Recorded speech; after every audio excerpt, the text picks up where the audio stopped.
ಬಳ್ಳಾರಿ ಗಲಭೆಯಲ್ಲಿ ಕಾಂಗ್ರೆಸ್ ಕಾರ್ಯಕರ್ತ ಒಲಿ ಪ್ರಕರಣಕ್ಕೆ ಸಂಬಂಧಪಟ್ಟಂತೆ ಮೃತನ ಪೋಸ್ಟ್ ಮಾರ್ಟಂ ಬಗ್ಗೆ ಎಚ್.ಡಿ. ಕುಮಾರಸ್ವಾಮಿ ಅವರು ಅನುಮಾನ ವ್ಯಕ್ತಪಡಿಸ್ತಾ ಇದ್ದಾರೆ.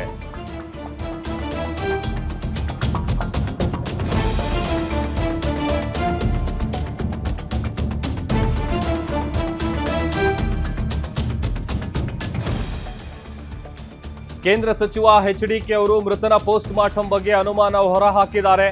ರಾಜಶೇಖರ್ ಶವವನ್ನ ಎಷ್ಟು ಬಾರಿ ಪರೀಕ್ಷೆ ಮಾಡಿದ್ರಿ? ಎರಡನೇ ಬಾರಿ ಪೋಸ್ಟ್ ಮಾರ್ಟಂಗೆ ಒತ್ತಡ ಹೇರಿದ್ಯಾರು? ಎರಡನೇ ಬಾರಿ ಪೋಸ್ಟ್ ಮಾರ್ಟಂ ಮಾಡೋದಕ್ಕೆ ಕಾರಣ ಏನು? ಜನಾರ್ದನ ರೆಡ್ಡಿ ಮೇಲಿನ ಆರೋಪ ಸಾಬೀತಿಗೆ ಹೀಗೆ ಮಾಡಿದ್ರಾ ಅಂತೇಳಿ ಪ್ರಶ್ನೆ ಮಾಡಿದ್ದಾರೆ. ನಾನು ಈ ಸರ್ಕಾರಿ ಕೇಳಲಿಕ್ಕೆ ಬಯಸ್ತೀನಿ, ಎಷ್ಟು ಬಾರಿ ಶವ ಪರೀಕ್ಷೆಯನ್ನು ಮಾಡಿದ್ದೀರಿ? ಮೊದಲನೇ ಶವ ಪರೀಕ್ಷೆ ಮಾಡಿದಾಗ ಪೋಸ್ಟ್ ಮಾರ್ಟಮು ಏನು ವರದಿ ಬಂತು? ಪೋಸ್ಟ್ ಮಾರ್ಟಮ್ ಮುಗಿಸಿ ಎಲ್ಲ ದೇಹ ಹೊಲಿದು ಮತ್ತು ಎರಡನೇ ಬಾರಿ ಇನ್ನೊಂದು ಪೋಸ್ಟ್ ಮಾರ್ಟಮ್ ಮಾಡಿದ್ರಲ್ಲ, ಆಗೇನು ವರದಿ ಕೊಟ್ಟರು?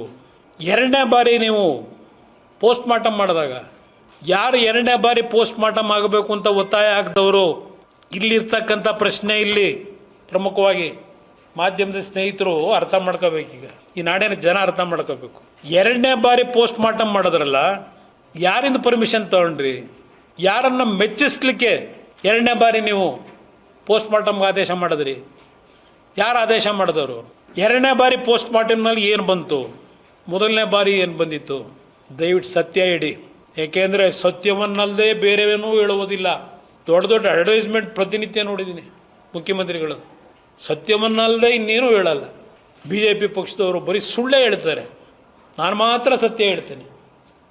ಈ ಎರಡು ಪೋಸ್ಟ್ ಮಾರ್ಟಮ್ ರಿಪೋರ್ಟ್ ಏನಿದೆ, ಒಂದು ಬಾರಿ ಪೋಸ್ಟ್ ಮಾರ್ಟಮ್ ಮಾಡಿದ ಮೇಲೆ ಎರಡನೇ ಬಾರಿ ಪೋಸ್ಟ್ ಮಾರ್ಟಮ್ ಮಾಡಲಿಕ್ಕೆ